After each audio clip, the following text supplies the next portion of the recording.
Did you enjoy playing for England?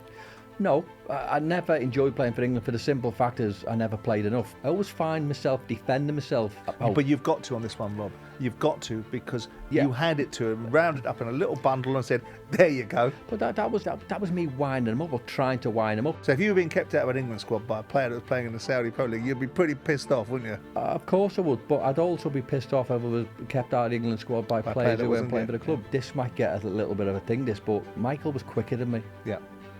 But every other element of being a striker, I genuinely think I was better. This is Up Front with me, Simon Jordan. I believe there are a lot of vacuous, uninformed, unchallenged opinions out there. I want to get to the bottom line and cut through the nonsense. So with this podcast with William Hill, I'm going to get people with strong views who think they can stand them up to proper scrutiny. There's a good chance I might learn something along the way, and more importantly, so might you. Joining me in today's episode, a local Liverpool boy who quickly became a club icon at Anfield, nicknamed God amongst his own fans, forging memorable strike partnerships beginning with Ian Rush and ending with Michael Owen. He currently stands as the Premier League's 8th all-time scorer with 163 goals along the way. And his time in football hasn't stopped as he swaps the pitch for the dugout. Robbie Fowler, welcome to Up Front. Thanks for having me. Nice to see you, mates. Robbie, in these podcasts, when I'm talking to you guys, you elite sportsmen, one of the first things we do is try and get an understanding of their background. Okay. To understand what made them and where they came from and what went underneath the bonnet to create this elite sportsman. Now, your background was obviously Toxteth. Yes. People like me will know Toxteth from the early 80s with the Toxteth riots, and that will be an ignorant point of view because I'm sure it's famous for other things than just the Toxteth riots. But that was your background, and that's where you came from. So walk me through what created you. Yeah, I think you're spot on. I think when people talk about Toxteth, from certainly from where I was from, it wasn't the most well-to-do place, but it's literally probably about a mile from the city centre of Liverpool, and I'm a real Liverpool lad. Bit of a tough upbringing. My mum and dad had split up. I'd never really lived with my dad, and I'm not going down the realms of wanting everyone to feel sad for me about my upbringing. My upbringing was brilliant. I was still close to my dad. I was very, very close to my mum, but I lived with my mum. So my upbringing was probably slightly different than the average family, I should say. Was football and your involvement in it, was it a way out? Was football for you a way out of perhaps not the most ideal circumstances? I know what you're saying and I can get it, but I can see it now. If I go back into the start of my life or the start of my football career, yes, I can see that. But when I'm playing football, there was no chance I was thinking this is a way out. Right. I played football because I loved the game. Yeah. I was forever playing football in the schoolyard. I was forever playing football. When I get home from school, I lived in Maisonettes, and where I lived, there was lots and lots of families who different age groups. So, I was playing football from 4 or 5 years of age. Against lads who were 12, 13, 14. So I think that shapes you more than anything in terms of becoming a better player. If I was to sit here and say, I wanted to play football because I wanted a better life, I would be far from the correct answer because I genuinely never thought about it. I played the game just because I loved it. Okay, well, let me rephrase the question and repackage it. Did the experiences that you had in life, I'm being a bit formulaic and looking at Toxteth and then looking at the fact that you're coming from a single parent family and looking at those challenges and thinking, does it fuel something? Does it make you more determined? Yeah. Does it give you a different energy and an absolute inclination to overcome others that might have had a slightly more privileged or less of a challenging background? Yeah, Simon, honestly, I do get you, and I know where you're coming from, but it just was what it was. No, I never once thought I need to be a player because it's going to make my life better. It's going to make my family's life better. It wasn't. I was never like that. I played the game because I loved it. Yeah. Genuinely. I was so lucky to have played the career and had the career I had. Got paid well for it, but I was lucky because I was getting paid for my hobby. Yeah. But you made your own luck, didn't you? Your talent made your own luck. Of course, I think anyone will tell you, any sports person will tell you, you need a little bit of talent, but you need a lot of luck along the way as well, and a lot of mental fortitude and resilience. Yeah, I think that's probably one of the things that I'm probably good at. I think the mental side of my game is very good. The mental side of me, and I probably the older I've got, and certainly when I was playing in games for Liverpool and other clubs, I think that separates the weaker players from the stronger players. If you're mentally tough, I think you can probably adapt to certain situations better, and I think I was quite good at that. When you say weaker players, I'm not asking you to name any players, by the way. What does a weaker mental attitude look like on the pitch? Well, I just think it's heightened, when the times are tough, when you're having bad results, when you need players to stand up. It's shown for the ball and trying to be an example. We've all seen players in the game, and obviously no names, but when times are tough, players hide behind others. So all of a sudden, when there's a pass to be on, a pass to be had, they look like they're available, but they're really not. But they're not. Yeah. They go a little bit quiet, and I don't think I was ever like that. I'm quite confident on the football pitch. I'm quite confident in and around the football environment. Probably because I loved what I was doing. And I never really felt any pressure doing it either. But am I right that were you a boyhood Everton fan? I was, yes. Right. Why did you choose? So why did you choose? What was it about? Why did you choose Liverpool over Everton? All my dad's family were Reds. Right. Except my dad, who was a Blue, and all my mum's family are all Everton fans and still Everton fans now. Right. But I was brought up with my mum, so I'm going to obviously congregate to that side of the family. And I used to go to the games. My favourite players growing up were obviously Trevor Steven and Graham Sharp. Right. But you can imagine Liverpool and Everton in the 80s when I was growing up. The football was brilliant. Yeah. And I was never sort of a bitter Evertonian where I couldn't stand Liverpool. I was never one of them. I appreciated good football, but at that particular time, Everton were as good as Liverpool. Indeed, they were in the 80s, and I was playing for Liverpool schoolboys. Now, Liverpool schoolboys, as you probably know, is obviously no affiliation to Liverpool Football Club. And when you play for there, you get all the scouts from from all the football clubs. And the first scout that come up to me was a scout called Jim Aspinall, who's sadly no longer with us. But he was the one who spotted me, and he was he wanted me to ply my trade at Liverpool. And what were you then? Were you a goal scoring machine? What were you? Were you a young star? Yeah, I was a goal scorer. Yeah, I wouldn't go as far as a machine because.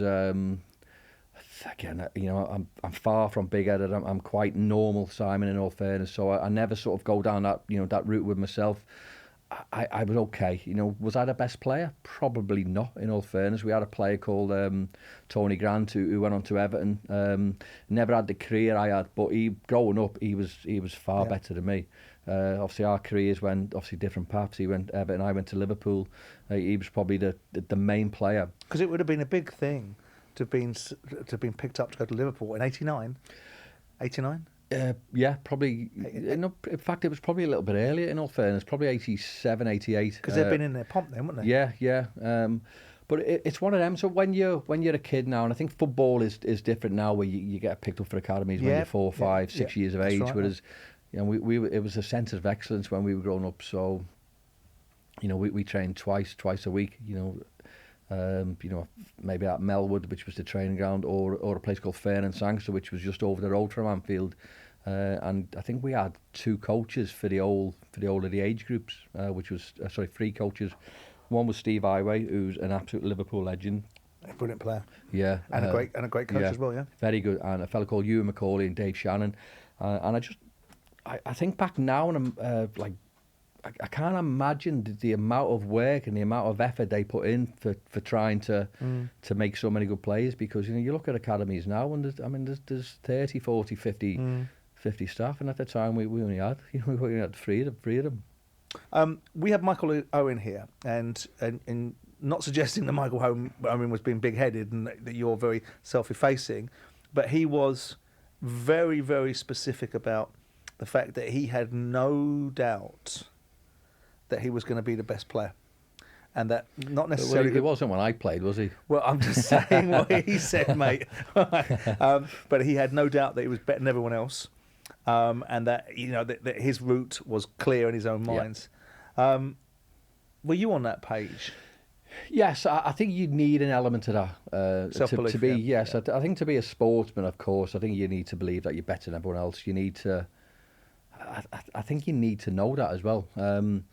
I mean, before I left school, I mean, I was not bad in school. In all fairness, I was in all the top groups. Yeah. But before I left school, I was guaranteed a 1-year YTS, which is obviously a 1-year apprenticeship, and a 3-year pro.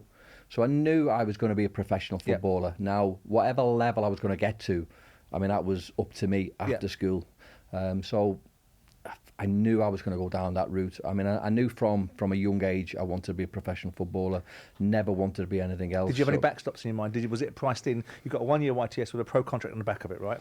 Yeah. But if there was if the worst had come to the worst, did you have any thought processes that anything else was on the horizon for you? Absolutely no. No, this was it. Yeah, no, it was football or nothing. Yeah. And I mean, suppose I'm one of them. You know, if you're that focused and you want something, and you go after the outcome. You've got to put everything into it, and that's the way I was. So, I was so visionary in terms of blinkered on it. I wanted to be that footballer. Now I know what Michael's saying in terms of. I mean, I remember Michael coming through, and you could see Michael was a different class compared to all the other players. Now I'm not saying I was like that when I was a kid, but I was scoring goals from a relatively young age. I never scored and I never played, hundreds of games in reserves. I was more or less thrust straight into the first team. So, I mean, I sort of done my. I've done my apprenticeship in the first team. In all honesty. Baptism of fire, which might be better. Yeah, that's not a bad thing. It's sink or swim. Absolutely. I think that works in a lot of aspects of life. I mean, he talks about having a natural talent for goal scoring, and I promise you, I'm not going to do too many compares and contrasts between you and Michael Owen, right? But notwithstanding it, you two were in the same space, playing for the same club, both renowned goal scorers. But did you fall into the camp of a natural goal scorer? Because it seemed to me he was very, very casual about it. It was very easy to him. It came naturally. Yeah, no, I mean, football came easy, obviously, but it came easy because I practiced. And I've done all my my coaching badges, and I'd done a thesis on my pro license. And it was about the nature or natural aspect of professionals, and I'm a massive believer in nature over nurture, right? Because, I'm a natural believer in nurture over nature. Yeah, I was going to say, because I think all of us are generally born with something. We are, but getting it out. You need something to get out. And this is probably what annoys me about sort of my career. And I have it all the time. Even now, people go, "Oh, you're probably one of the most naturally gifted goal scorers." But I worked hard. I mean, I genuinely worked very, very hard. And I mean, I was so focused in terms of what I wanted to be and what I wanted to do. I mean, I was kicking balls and left foot, right foot. I mean, when I first started playing, I genuinely couldn't use my right foot. I couldn't do it. But I practiced all the time. Why would it annoy you that people make this assumption? Because those that know, don't they? Yes. And of course, those that are valuable opinions. But you made the point that it annoys you that people naturally assume that natural ability and it's not hard work. Yeah. And your outcome is the end product. So why would it irritate you a little bit? Because I want people to know that I've worked hard, and you get where you are. And it could be sport, it could be business, it could be, media, it could be television, it could be anything.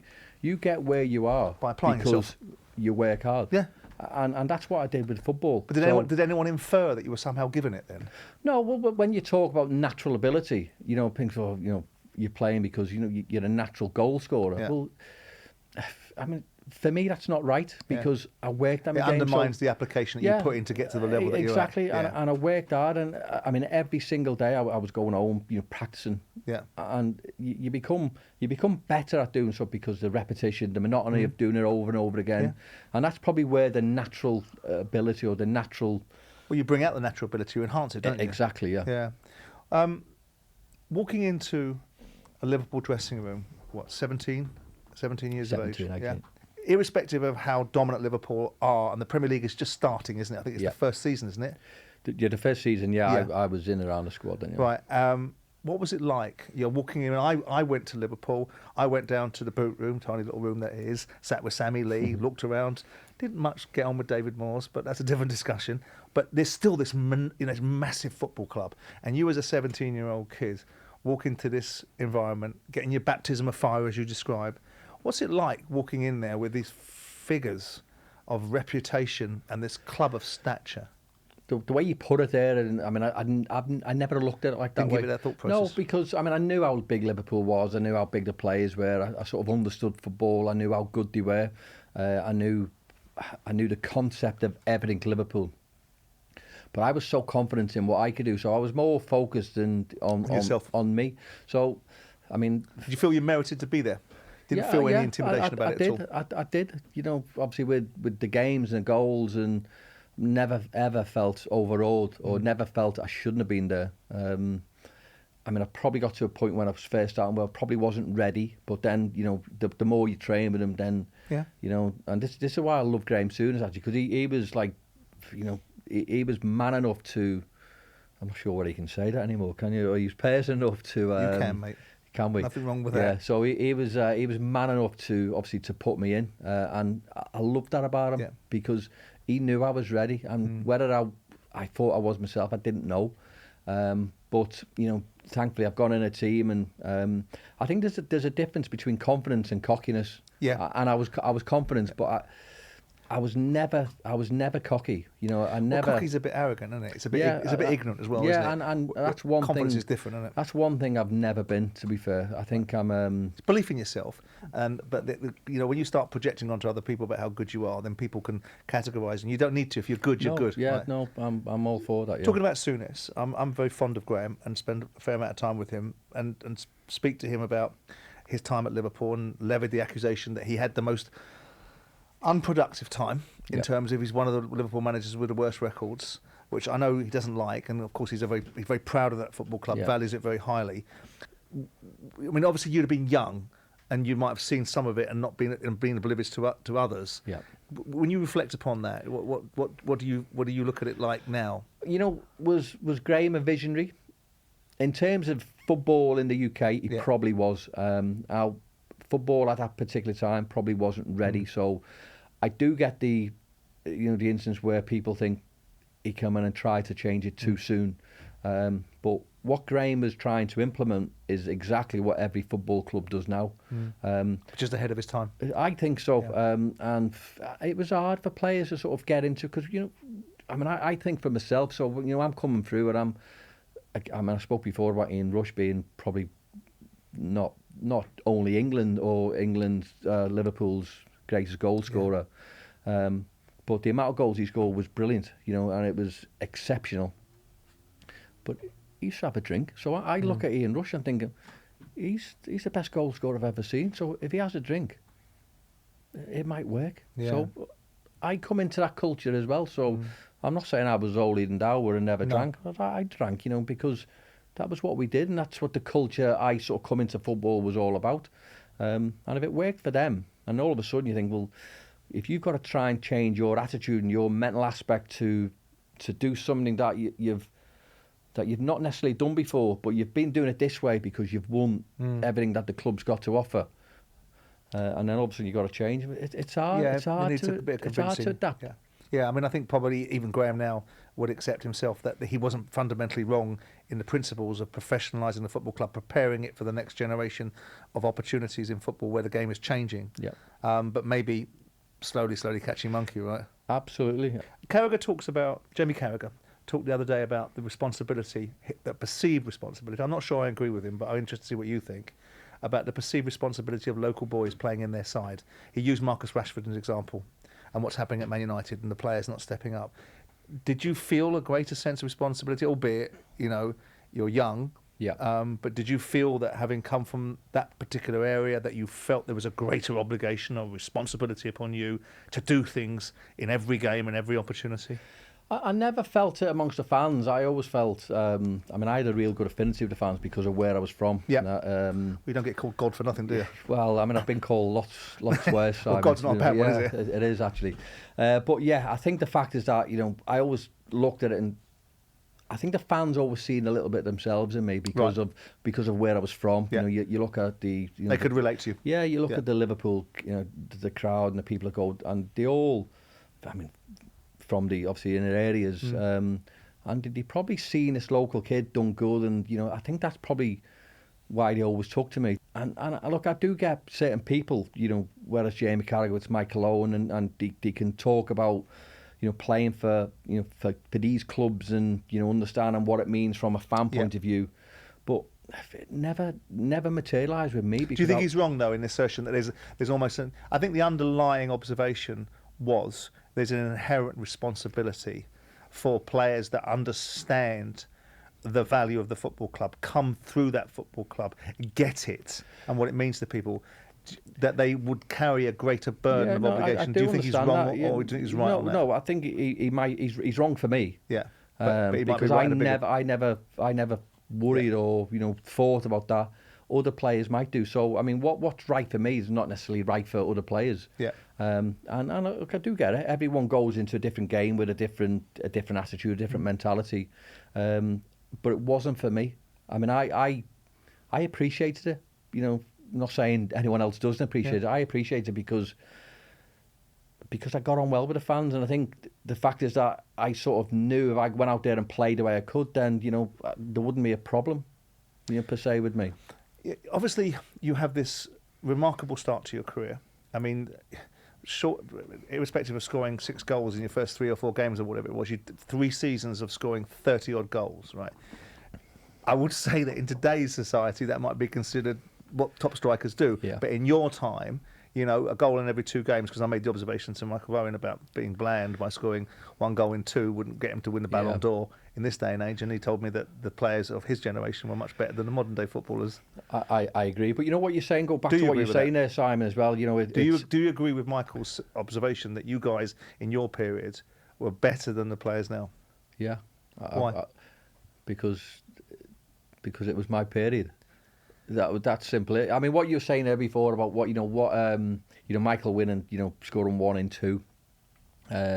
Now you probably wouldn't win the Ballon d'Or with that nowadays. I get that, but you also mentioned the fact is that players score 31, 32, 33 goals, a year. I mean, I'd done that as a young kid. It was remarkable. No one's done it since. So no, I know that. So that for me, that's an incredible achievement. And when you think about football and you think of lifestyles from where we are now to where we were when we played, I mean, football has changed. There's no doubt about it. I mean, the game's probably quicker. The players are looked after better. But that's not a slant or on what we were doing, because we done what we needed to do. And if we were to adapt to the culture of today, we do it. I think we as players, I think we were technically very, very good. We might not be as fit as some of the players. But if you put me in the game today, I mean, I have no doubt you'd hit the levels. I would still score goals. Yeah. And I would score more goals.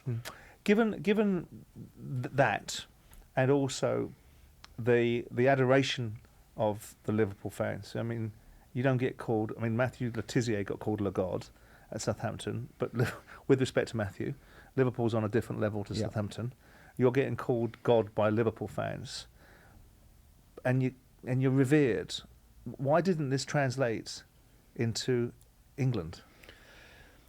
You know what? I don't know. The genuine answer is I don't know, because I mean, I'd scored almost 100 goals before I got my first cap.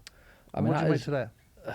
I think it's extraordinary. In all honesty, I genuinely think it's a little bit of a head wrecker. So who would have been the coach? The Taylor? No, it was after Graeme Taylor. So it would have been Venables. Venables, yeah. Venables obviously giving me Glenn Hoddle, Terry Venables, Glenn Hoddle, Sven, yeah. So they were in your pomp, when you're a fly machine, and you're scoring 30 odd goals a season in the first 3 seasons. Today and age, you'd be in the England squad like that. Absolutely, yeah. But at the time, why do you think that is? I mean, I know there's players around. There's Shearer, there's Sheringham, there's Wright, there's Ferdinand, there's Cole, but you'd put yourself up with those guys. And genuinely, I would back myself to be better than them all. That's obviously me, and obviously my belief and my confidence in myself and what I could do. In terms of goal scoring, I was probably the best at the time. I'm not saying I was playing in the best team by any means. I never had a team that was built around me. What other players did. But But when you think of sort of England teams, Well, and you're talking about Blackburn and Shearer. yeah, I think teams and obviously other teams, possibly right here, Arsenal as well. And there's other players, and I'm not having a go with them. No, you're just making an observation. Really doesn't concern me, to be fair. And I mean, what concerned me was the amount of goals I'd scored and I still couldn't get a look in. Now, you think back and think, well, it's probably wrong, but being a manager now and being a coach now, you think, if you're a manager and you're comfortable with certain players in certain formations or certain players in certain roles, then you're going to go with that. And at the time it's hard to take because you think, well, I should be a given, I should be in that. But it's more than one manager though, isn't it? Right? You're smashing it, yet you're not getting the opportunities, and it's not just one England manager, it's 2 or 3 England managers. Do you think it's anything about you? Do you think there's anything you could have done differently? Is it anything about perception? Because I know that there's issues in where you feel that perceptions of you are not always where they should be. I got 26 England caps, and it was probably a few months ago where I was sort of delving into obviously my England career, and I only started 11 games, and out of the 11 games, I only finished 4 of them. So. Did I get a probably decent chance? Yeah. Probably not, in all fairness. And I mean, people can make it out what they want, But what do you make of it? People can make of it what they want, but it's more important what you make of it. Yeah, well, what I make of it is that the managers at that particular time thought other players were better. And that's the simplicity of it. I can sit here and I can cry and I can pour milk on anything, but the fact of the matter is that's what the managers were thinking. I don't agree with it. And I still won't agree with it. Did you enjoy playing for England? No, I never enjoyed playing for England for the simple fact is I never played enough. When I played, of course, I did love playing for England, but I always felt I was a bit part player. I always felt I was going to go down there and I was never ever going to play. Now, I think anyone will tell you if you're going down there all the time and you're in squads and you're never really getting a look in, it's a bit demoralising. It's more than a bit demoralising because the amount of goals I'd scored, from a club. So I'm not saying that you have to have a defined right to go and start, any game for England. But you want a fair crack? Yeah, I mean, I'd like to think that the games I did start and the games I did play, I'd done okay. But I mean, the fact that managers just thought other players were better. I mean, I can't speak for them other than that, Simon, in all honesty. Did it annoy you, irritate you, honestly here, that Owen seems to have been taken so readily into the England setup? Did that sit, you're playing in the same side, there is an element of and this is perception, mate, so don't get irritated by it, that Owen is eclipsing you. You'll probably see it differently. Yeah, no, absolutely. And he's in the England setup, and it's lights, camera, action for Michael Owen. And it seems to me that you're becoming a little bit of an afterthought. Does that irritate you? Or did it irritate you at the time? Did it disappoint you? Not at the time. I'm not saying you begrudge Michael. No, of course. I know what you're saying. And of course, look, you're upset not to be playing. But, I mean, did I want Michael to fail or did I want him not to do well? I wanted to get... Of course, I wanted to play, but I did not want Michael to not succeed. I know you would. I'm not suggesting that you would, Yeah, no, I'm not saying that. But, I mean, I'm just talking from my point of view. I think, players are sort of one-dimensional in terms of looking after ourselves. We've always done that. Which is what you have to do. And I think that's probably why I scored him out. Because you are a little bit selfish. But especially as strikers. Of course, and I think you probably need to be, in all honesty. But if you think of a footballing person and the way they are and the way people's perception of them is, I think Michael's perception is he thought more of England than his club. Yeah.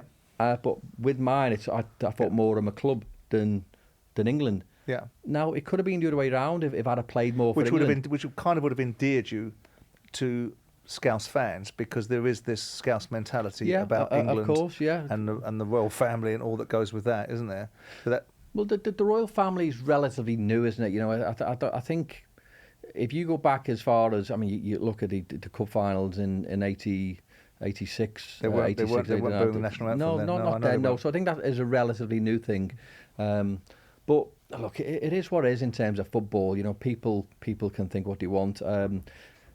I mean, I always thought I was better than Michael, in all honesty, even when Michael was coming through, and I'm not sitting here being egotistical or being derogatory towards Michael.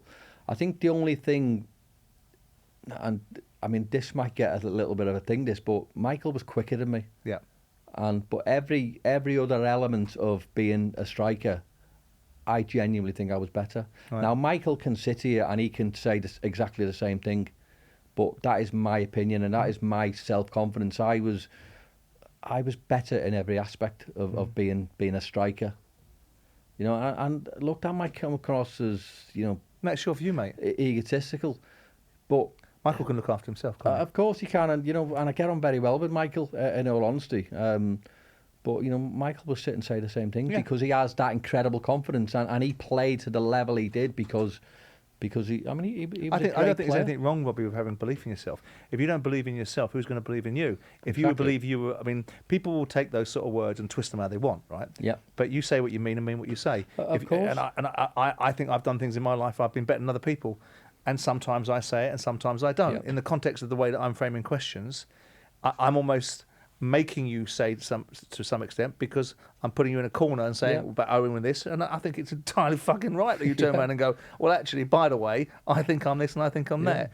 Talking about strike partnerships and talking about players that you've played with, I mean, you formed various partnerships with Ian Rush, with Michael, and with Stan Collymore. Yep. When you look back on those, which was the most enjoyable to play with? And is there a hierarchical structure in strike partnerships? There probably is, in all fairness. Now, in terms of how your team want to play, I mean, because in the days of you, it's 4-4-2, I mean, right? In this day and age, it's different. Isn't it? Obviously, two strikers, and you know, myself and Stan, we were a great partnership. Now, I think of anyone will tell you who their best strike partner is the player that you scored your most goals with. Correct. Yeah. I mean, is that true though? Yeah, I think so. Yeah. Yes, definitely. Now, my best strike partner was Stan Collymore. Stan Collymore. Now, I'm not saying Stan's the best player I've ever played with, but he was a good player. Yeah, he was brilliant. He was brilliant. Now, in terms of players who played with, I mean, I thought Steve McManaman was unbelievable. Steve McManaman was incredible. But in terms of strike partners, Stan was my best because I had my most fruitful time scoring goals playing with him. Houllier comes in 98. It feels like it's a different feel for you in that relationship. You get a knee injury. That sort of keeps you out, doesn't it, for 97, 98. We discussed Michael bursting onto the scene and the 98 World Cup and all that went with that.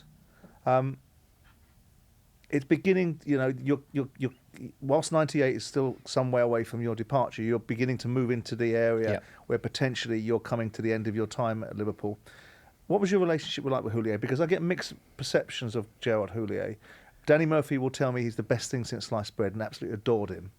I get the impression that that's not the same for you. Yeah, I mean, of course, I think Danny will say that because he played under him. Any manager, I mean, we spoke before about England managers, didn't we? Yeah. Any manager you play under, of course, you're going to have a real good affiliation with.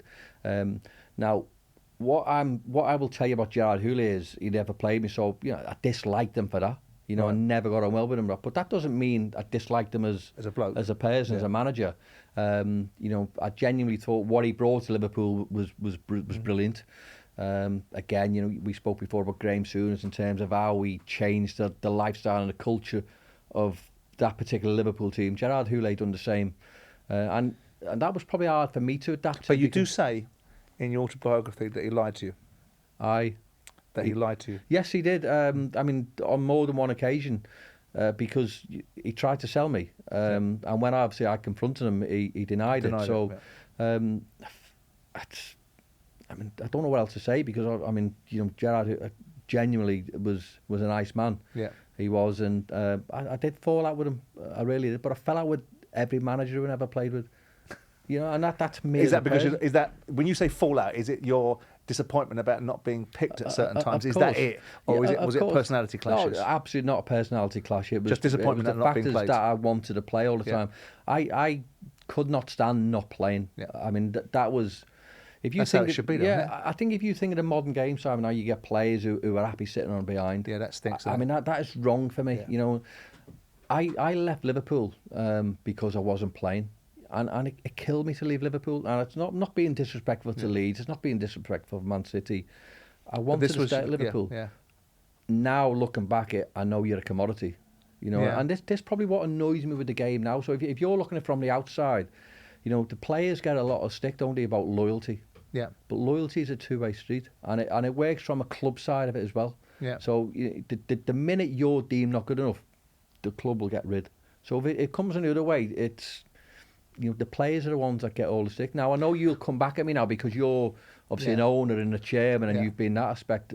You know, you've seen that side of it, but you are a commodity, and the minute you're deemed not good enough, the club will ship you. But won't you be deemed not good enough because of your own actions?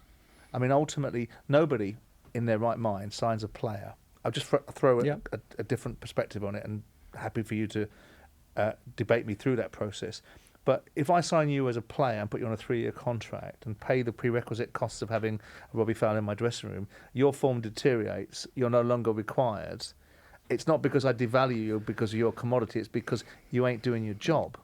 And so subsequently you become less valuable to me. I suppose there's situations when the dynamic is changed and the club actually is in financial trouble and it wants to get you out the door and sells you for a certain perspective, but that ain't the case at Liverpool. No, but if you look at the 2001 season, and I do get what you're saying there, and I understand that, and to a degree, I agree with you. But I mean, I think back to 2001. Now Gérard Houllier comes in, but Gérard Houllier is the manager, and obviously his first choice was Emile Heskey and Michael Owen. But I'd like to think in that season I'm more than done enough to help the team and achieve what we did. You know, it scored 18 goals without being a proper regular. So I never let anyone down, and I was still a good player. I was still scoring goals, but ultimately a manager will come in and he'll play the players he wants to play. And if you're not in that aspect of what the manager thinks, then in my eyes, I'm still good enough. Yeah. But the clubs don't want you, so... But see, the difficulty on that one, isn't it? A little bit. Because if you're a proper club owner, you will allow your manager to have the freedom of expression to do what he wants to do. Yeah. If you're a busy bastard, you'll get involved and start involving yourself in the decisions. So if a manager doesn't fancy a player, it's not really the club owner's job or the club's job to step in and say, well, actually, we have an inherent responsibility to not treat him as a commodity and show some loyalty to him, when really it's the managers that make those decisions, isn't it, of which you are one now.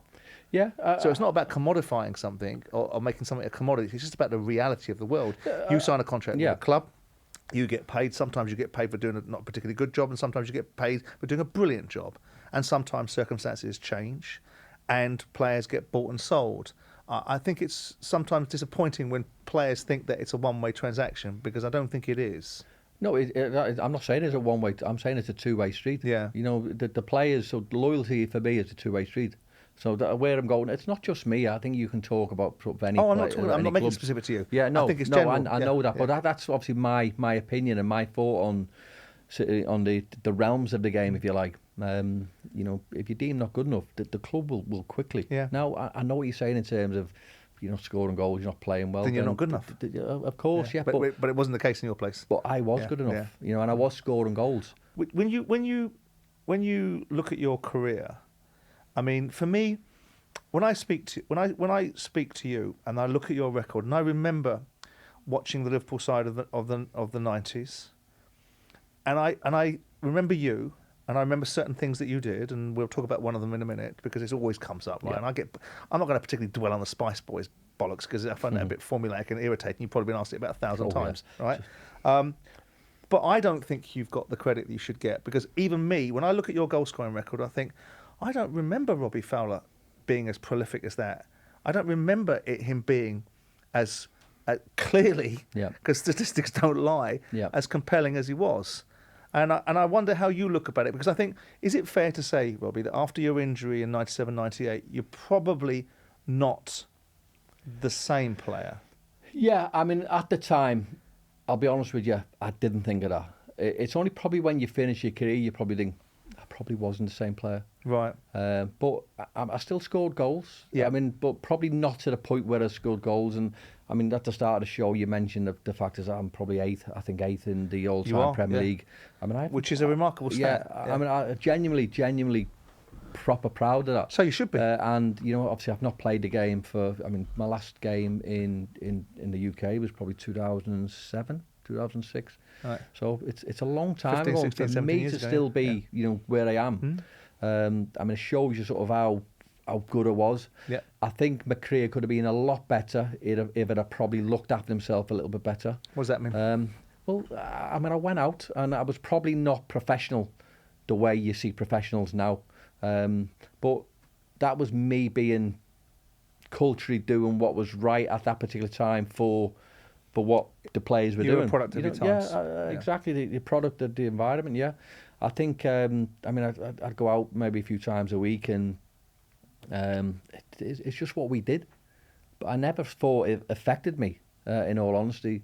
Now you can look back and look on your career, and the fact is that I maybe went out, that might have been instrumental in why I had so many injuries. I mean, I've had, I broke my leg, 2 ankle operations, knee operations, 2 hip operations. I suffered with obviously a bad back as well. So when I think of all that and still think of the amount of goals I scored, I'm still genuinely proud of what I've achieved. But I could have achieved more. I mean, it kind of leads me on, to an area where your image and the perception of you, and I think this is something that might bring not me personally, but I think it's something that brings the heckles up with you a little bit about people's perception of you. They're saying you're a bit rough around the edges, a bit of a troublemaker.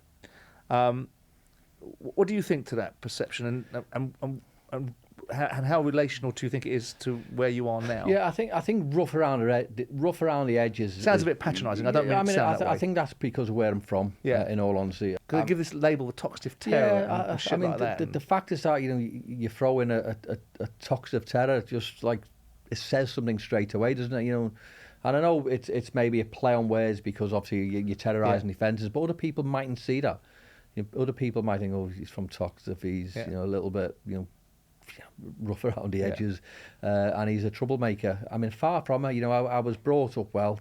I spoke before about my mum and dad not living together, but I'm always respectful. I've always been respectful. But do you think, Robbie? I mean, again, do you think the goal celebration? You're going to have to answer to this one, right? Because you invited this one upon yourself, right? Well, you do a goal celebration where you're snorting a line of coke. Yeah. And I know you're going to say you're taking a piss out of Everton fans that give it to you. Right, but they give it to you because they're creating a perception of what they perceive you to be, and you're playing into that stereotype. No, it wasn't a perception of what I was. It was because it was rumours flying about. That's Liverpool. my point. It's a perception. It's not necessarily the truth. It was not because anyone see me doing it. No. I understand that. That's not the point I'm making. The people are. Well, you know what football fans are. They'll use anything they can to get you off your game, right?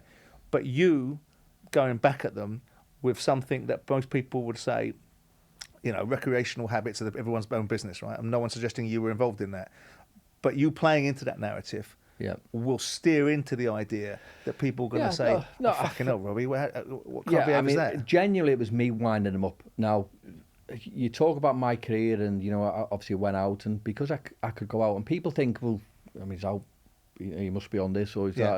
And the amount of people who see me do this, I mean, it's frightening, which is bullshit, because I genuinely never ever been involved or never touched the stuff, and I wouldn't, because I spoke before about I loved the game, and I didn't want to throw it away for being like an idiot, and I never once thought, well, I'll give it a go. Never once entered my mind. And people used to always say, oh, he's on this, he's on that. And again, I'll mention a little story about my dad. My dad come up to me once, and my dad said to me, he said, listen, son, he said, I'm hearing that many rumours that you're on drugs. He said, are you? And I went, Dad, I said, I can't believe you're asking me that. He went, sorry. He said, sorry, son. He said, I'll never ask you again. And I got to the point where everyone in Liverpool was thinking I was on it. And why would they think that? I mean, just because you're out and about and a little bit larger than life? I don't know, maybe. And I mean, I wasn't large in life, so I mean, I'm... Because it's a shit categorisation, isn't it? It's awful, yeah. And I mean, if you go into sort of any environment now, probably 90% of the people who are in a certain place are doing it now. I mean, I haven't played the game for years, and I could come out and say, well, yeah, I was, if I was, but I wasn't, and I always find myself defending myself. But you've got to on this one, Rob. You've got to, because you're the one that did. I mean, I look at it and think you're a far better player than that. You're far bigger than that, and yet you give it to them. You give them that opportunity. Yeah. You hand it to them, round it up in a little bundle, and said, "There you go." But that was not like that was me winding them up or trying to wind them up. So it was a case of user all saying this, and I'd planned it. But if you was a manager now, well, you are a manager now. What I'm talking about, and you have a player that did that, what would you say to him? You know what? I don't know. You would come on, Robbie. You say, "Oh, don't be a tit." Don't be an idiot. And look, there's a lot of things I've been proud of. There's obviously a lot of things I haven't been proud of as well. Obviously, doing stuff we're on a football pitch, but it's happened. But you know what?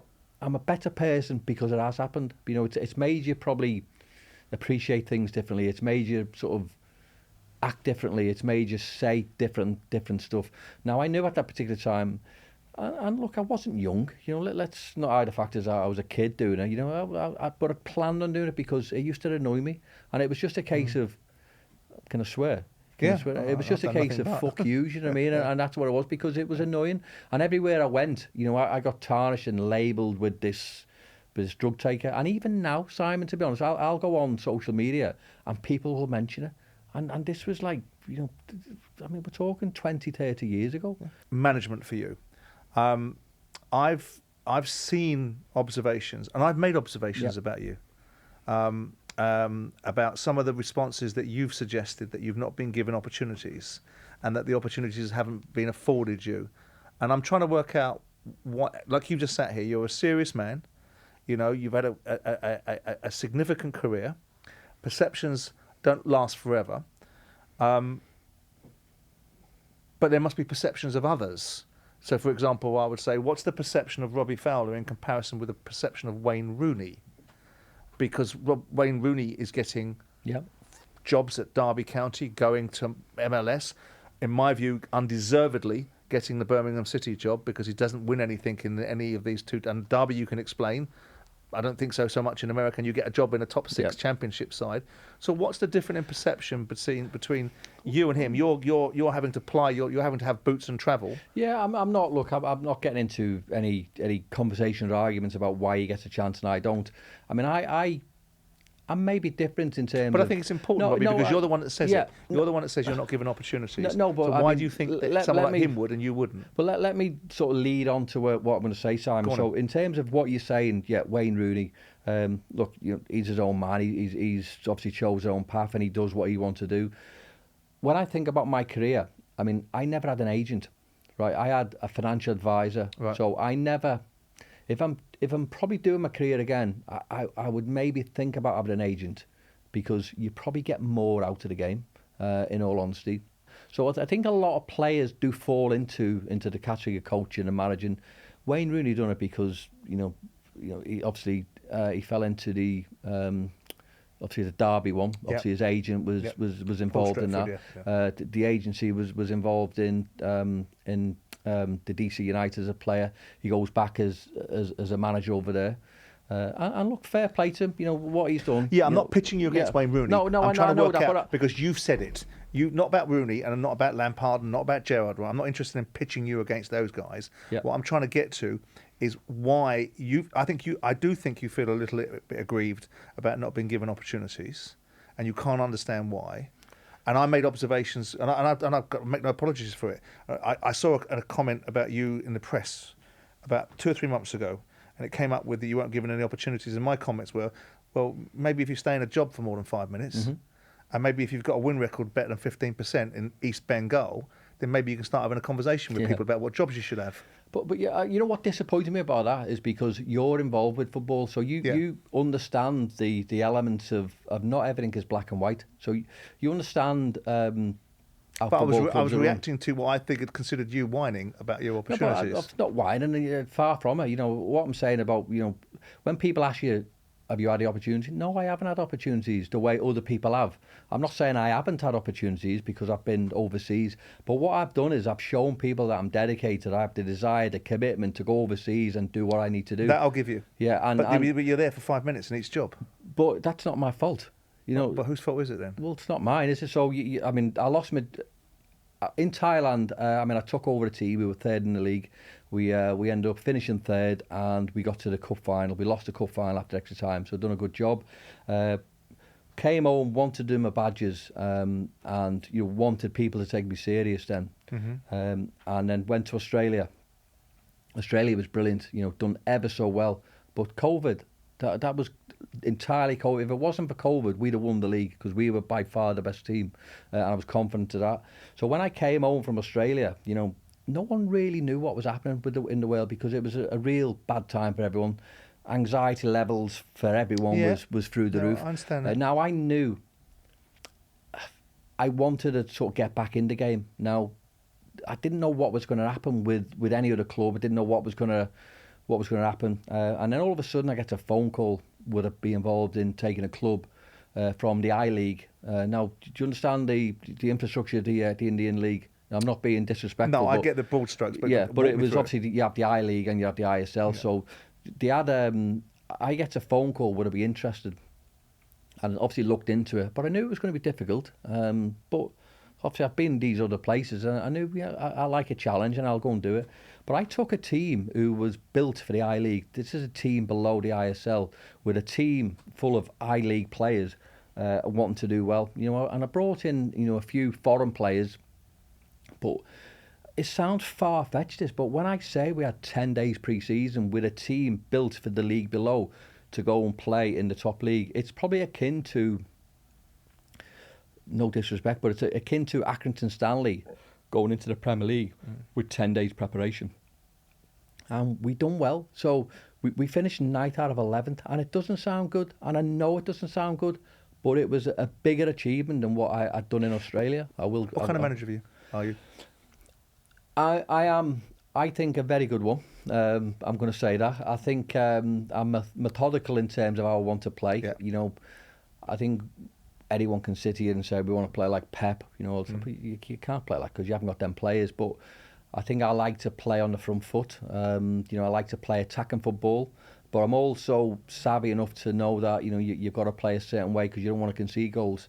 As much as I am a goal scorer, I think you win games by conceding less. So that's probably one of the things I've always done when I've sort of built a team. Can you manage up, Robbie? Yeah, look, I think you've got to in the modern game. I think so, probably. I think that is the big thing certainly at the minute. You look at sporting directors, you look at technical directors, and they're all coming more into the game. They have been in for a while, but it's probably coming more dominant.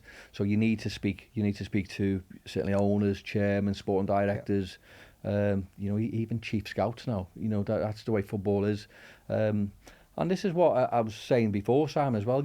I want to surround myself with the right people. I don't claim to know everything on my own. And the day I know everything is the day I'll pack football in, because that's I think it's impossible. I think you learn every single day, and it's important that you are that person who has that right people. Is receptive to learning new things. And that might be the people upstairs. I think that is massively important. But you have definite game. Views, don't you? I mean, ultimately, if you're looking at where you are now, and we're going to talk about Saudi in a second, but when you look at the levels that you've managed at, where would you pitch yourself in England if you were looking at an opportunity in England now? Where would you put yourself? For example, you mentioned earlier on Accrington Stanley. Would you take a job at Accrington Stanley if they offered it to you?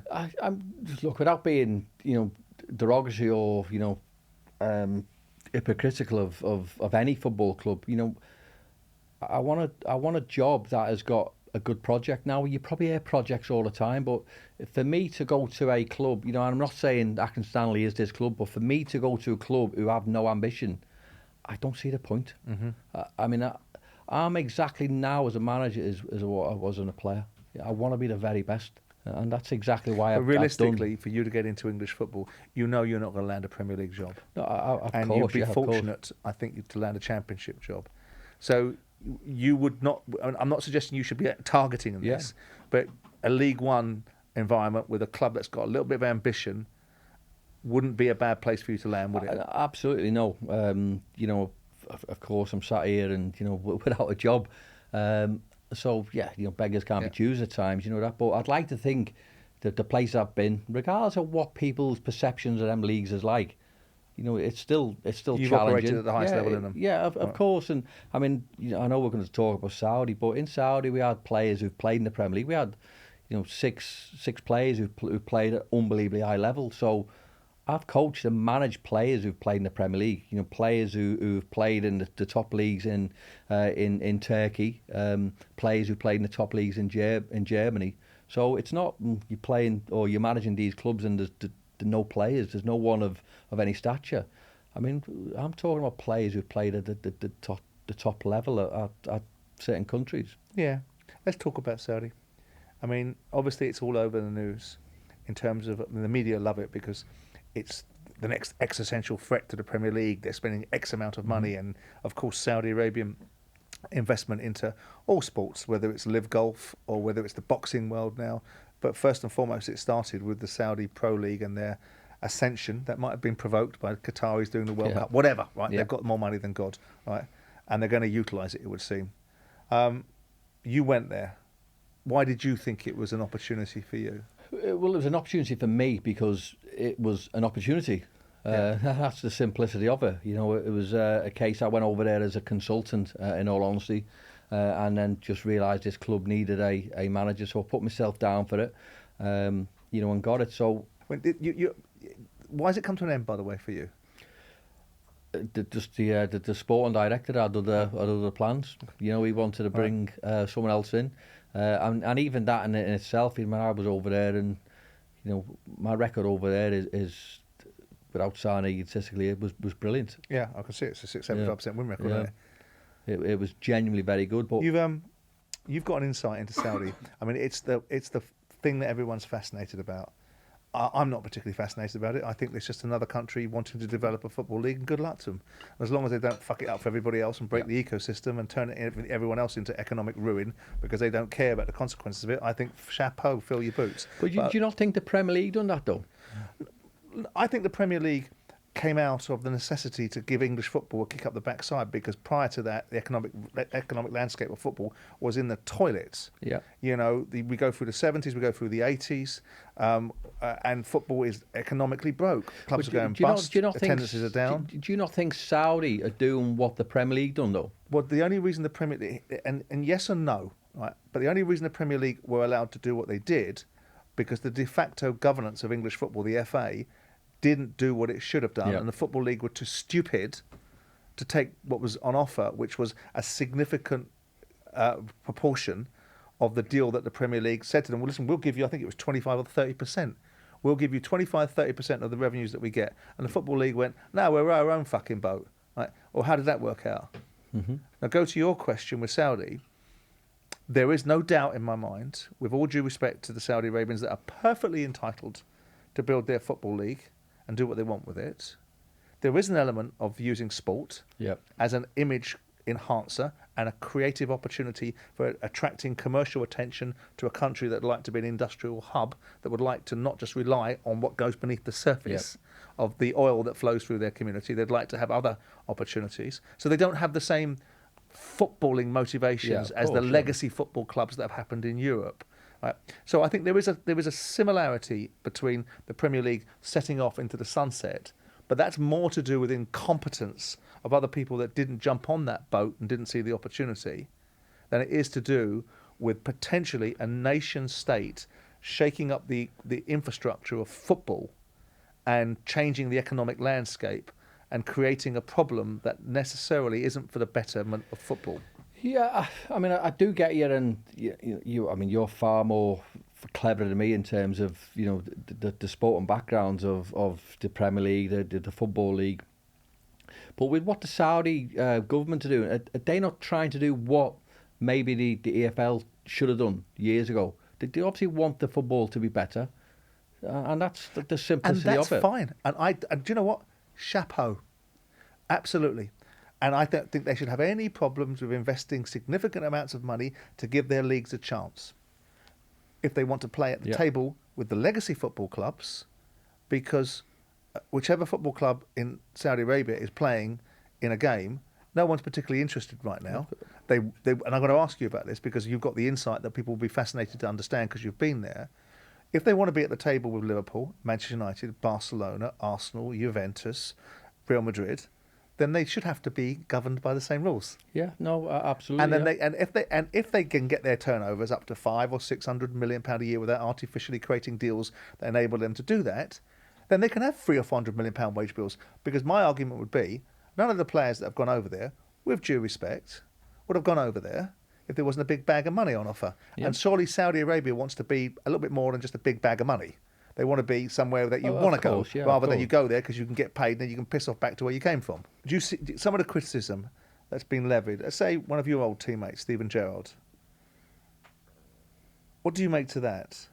Can you see the criticism of Steven Gerrard and find any justification in it? Because it looks to me like the only reason Steven Gerrard's gone to Saudi Arabia is not because he wants to be a serious Premier League football manager or a serious manager, it's because he's going to get paid a fucking big bag of money. Of course, and I said before, look, money talks, and anyone can address it or, wash over it however they want to. I mean, I can't speak for Steven. I mean, obviously I can't do. But he's obviously I think he's gone over there because it's the opportunity again. Now, I spoke before. Opportunity of what? To get back in, Do you think it's a legitimate gateway for you're saying to me it's going to take years for this league to be significant, right? We've just said this, right? Mm-hmm. So was he going to stay there for 5 years until the league's significant? So then someone's going to come back and say, well, that was a significant league. It's a gateway. Do you really believe that Steven Gerrard going over, or any English manager that's trying to rebuild their career, goes to Saudi and it can be seriously considered as a gateway back into the top end of English football?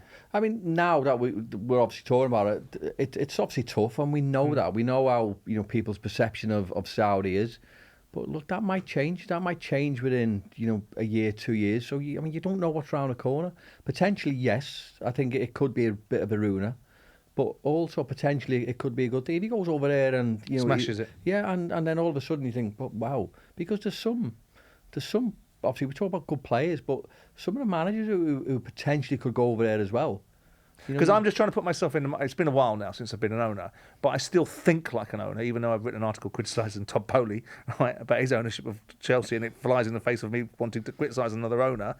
But I look at it and go, I don't look at Saudi and go, well, if a guy's been over there, I know what he's going to do. He's going to get me out of the Championship. Yeah.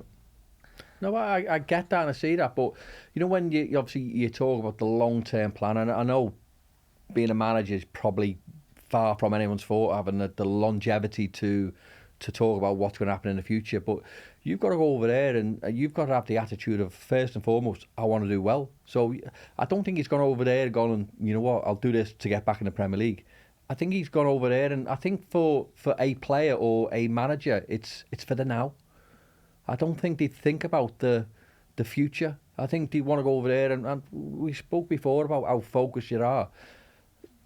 You've got to go there and you've got to do well, and that's the simplicity of because I mean, let's be fair. If he goes over there and makes a Horlicks of it over there, he's done, isn't he? But there's maybe an argument to saying, because obviously his record at Aston Villa, people might say, we wouldn't touch him anyway. So maybe if he goes over there and he feels as though he's got to reinvent himself to be the manager that he was maybe at Rangers, then. Do you think he'll make a top manager? I mean, genuinely, I've spoke to Steven lots and lots of times, and he is. I mean, he's an unbelievable player. We know that. Absolutely. But he speaks unbelievably well on the game as well. Will he be a top manager? Yes, I think he possibly will be. I like Steven. I like him as a person. I like him as a manager. Okay, he wasn't brilliant at Aston Villa, and he will tell you that himself. But this is why it's important for Steven to go over there and do well. It's also important why you take jobs at the right time. The reasons why I thought Steven, for what my opinion is worth, wasn't right for Aston Villa is because I think he needed to learn more. And I think the challenges at Villa were more difficult than he anticipated. But I go back to Paul Ince when he took the Blackburn job. And he'll say now, wrong time, wasn't probably experienced wrong enough. time. But if a Premier League club comes in for you, it's hard to say no. Jordan Henderson, I think you've been defensive of him. I do think he's a hypocrite, because I don't think he needed to go out on a limb and make a 4-act play of what his views were about particular communities. I don't think you can say the things that he said and be as supportive of a community and be so demonstrative. And I didn't respect the England players that went over to the World Cup and felt the necessity to tell everybody that they wanted to have a One Love armband until they get a fucking yellow card, and then they don't want one. I mean, I've seen you've been defensive of him. Do you not see that there's hypocrisy in this position? I mean, yes, of course, but you know, it's like, I mean, you said at the start of this, and I'm not having a go, you know, at Jordan for what his beliefs are or whatever. I mean, you said at the start of this, you know, you can potentially put answers into people by the question you ask. Yes. So I think where Jordan's probably gone wrong is because he's been a captain, you know, whether it's, you know, Liverpool, whether it's England, and he's been that leader. So, you know, you have things to say, and people ask you questions. So, or keep your trap shut. But maybe you can't. Maybe this is what you can. Same way as I can. I mean, do you agree as a wiser man now, or as a man that's got control of his own thinking, that the idea of advancing political causes in football and sport is a good thing anyway?